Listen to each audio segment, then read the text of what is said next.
उपराष्ट्रपती तसेच राज्यसभेचे पदसिद्ध अध्यक्ष जगदीप धनखड यांनी 21 जुलै रोजी आपल्या पदाचा राजीनामा दिला. या नाट्यमय घडामोडीनंतर देशाच्या दुसऱ्या क्रमांकाच्या घटनात्मक पदावर कोण विराजमान होणार याकडे देशाचे लक्ष लागले आहे. सध्या सुरू असलेल्या संसदेच्या पावसाळी अधिवेशनाच्या पार्श्वभूमीवर राज्यसभेचे कामकाज कोण पाहणार आणि नवीन उपराष्ट्रपतीची निवड प्रक्रिया कधी पूर्ण होणार, कशी असते ही निवड प्रक्रिया, कोण करतं निवड, या सर्व प्रश्नांची उत्तरं जाणून घेऊया. भारतीय संविधानाच्या अनुच्छेद 91 नुसार उपराष्ट्रपतीपद रिक्त असेल तर राज्यसभेच्या उपाध्यक्षाला कार्यवाह अध्यक्ष म्हणून नियुक्त करण्यात येते. त्यामुळे सध्या राज्यसभेचे उपाध्यक्ष असलेले हरिवंश नारायण सिंह राज्यसभेचे कामकाज पाहणार आहेत. JDUचे खासदार असलेले हरिवंश सिंह 2020 पासून या पदावर आहेत. उपराष्ट्रपतीच्या राजीनाम्यानंतर नवीन उपराष्ट्रपतीची निवड 60 दिवसांच्या आत पार पाडावी लागते. म्हणजेच 19 सप्टेंबरपूर्वी ही निवड पूर्ण होणं बंधनकारक आहे. ही निवड प्रक्रिया भारतीय संविधानाच्या अनुच्छेद 63 ते 71 आणि उपराष्ट्रपती निवड नियम 1974 नुसार पार पाडली जाते. या निवडणुकीसाठी इलेक्टोरल कॉलेज म्हणजेच लोकसभा व राज्यसभेतील सर्व सदस्य मतदान करतात.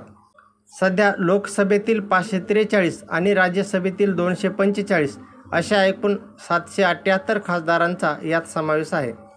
ही निवड गुप्त मतदानाच्या पद्धतीने व सिंगल ट्रान्सफरेबल व्होट STV प्रणालीद्वारे केली जाते. निवडणुकीच्या तारखा लवकरच निवडणूक आयोग जाहीर करणार आहे. सध्या केंद्रात भाजप-प्रणीत NDAचे बहुमत असल्यामुळे त्यांचा उमेदवार राष्ट्रपती पदावर निवडून येण्याची शक्यता जास्त आहे. भाजपने याआधी पश्चिम बंगालचे माजी राज्यपाल असलेले जगदीप धनखड यांची निवड केली होती. त्याआधी 2017 मध्ये माजी भाजपाध्यक्ष आणि केंद्रीय मंत्री व्यंकय्या नायडू यांची नियुक्ती झाली होती. त्यामुळे यंदाही भाजप एखाद्या अनुभवी राजकीय नेत्याची किंवा माजी राज्यपालाची निवड करण्याची शक्यता आहे. सध्या भाजपचे अध्यक्ष JP नड्डा यांचा कार्यकाळ संपला असल्यामुळे पक्ष नवीन अध्यक्षांच्या शोधात आहे. त्यामुळे पक्षात वरिष्ठ पातळीवर अनेक मोठे निर्णय एकाच वेळी घेतले जात आहेत. भाजपच्या एका वरिष्ठ नेत्याने सांगितले की पक्ष एक विश्वासार्ह, अनुभवसंपन्न आणि वादविवादांपासून दूर असलेल्या व्यक्तीची निवड करेल अशी शक्यता असल्याचं म्हटलं आहे. सध्याचे राज्यसभा उपाध्यक्ष हरिवंश सिंह यांचंही नाव चर्चेत आहे. उपराष्ट्रपती होण्यासाठी भारतीय नागरिक असणे, किमान वय 35 वर्षे असणे आवश्यक आहे. शिवाय राज्यसभेवर निवडून येण्यास पात्र असणे आणि देशात कुठेही मतदार म्हणून नोंदणी असणेही या पदासाठी मूलभूत अट आहे. याशिवाय संबंधित व्यक्ती केंद्र किंवा राज्य सरकारच्या सेवेत नसेल, म्हणजे राष्ट्रपती, राज्यपाल किंवा मंत्री वगळता, ही अट देखील लागू आहे. जगदीप धनखड यांचा कार्यकाळ संपण्यास अजून 2 वर्षे होती.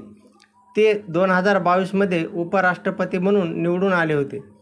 जगदीप धनखड यांनी 3 वर्षाचा कार्यकाळ पूर्ण केला होता. त्यांची अजून 2 वर्षे बाकी होती. मात्र नव्या राष्ट्रपतीची निवड झाल्यानंतर ती 5 वर्षासाठी असेल. जगदीप धनखड यांच्या कारकिर्दीत अनेक राजकीय वाद निर्माण झाले. विशेषतः राज्यसभेत विरोधकांशी त्यांनी वेळोवेळी टोकाची भूमिका घेतली.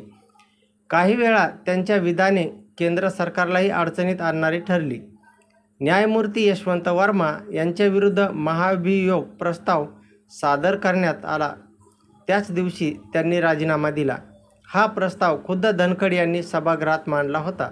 दरम्यान धनखड यांनी राजीनामा दिल्यानंतर या पदावर आता कोणाची वर्णी लागते, सत्ताधारी पक्ष काय निर्णय घेतो हे पाहणं महत्त्वाचं ठरणार आहे.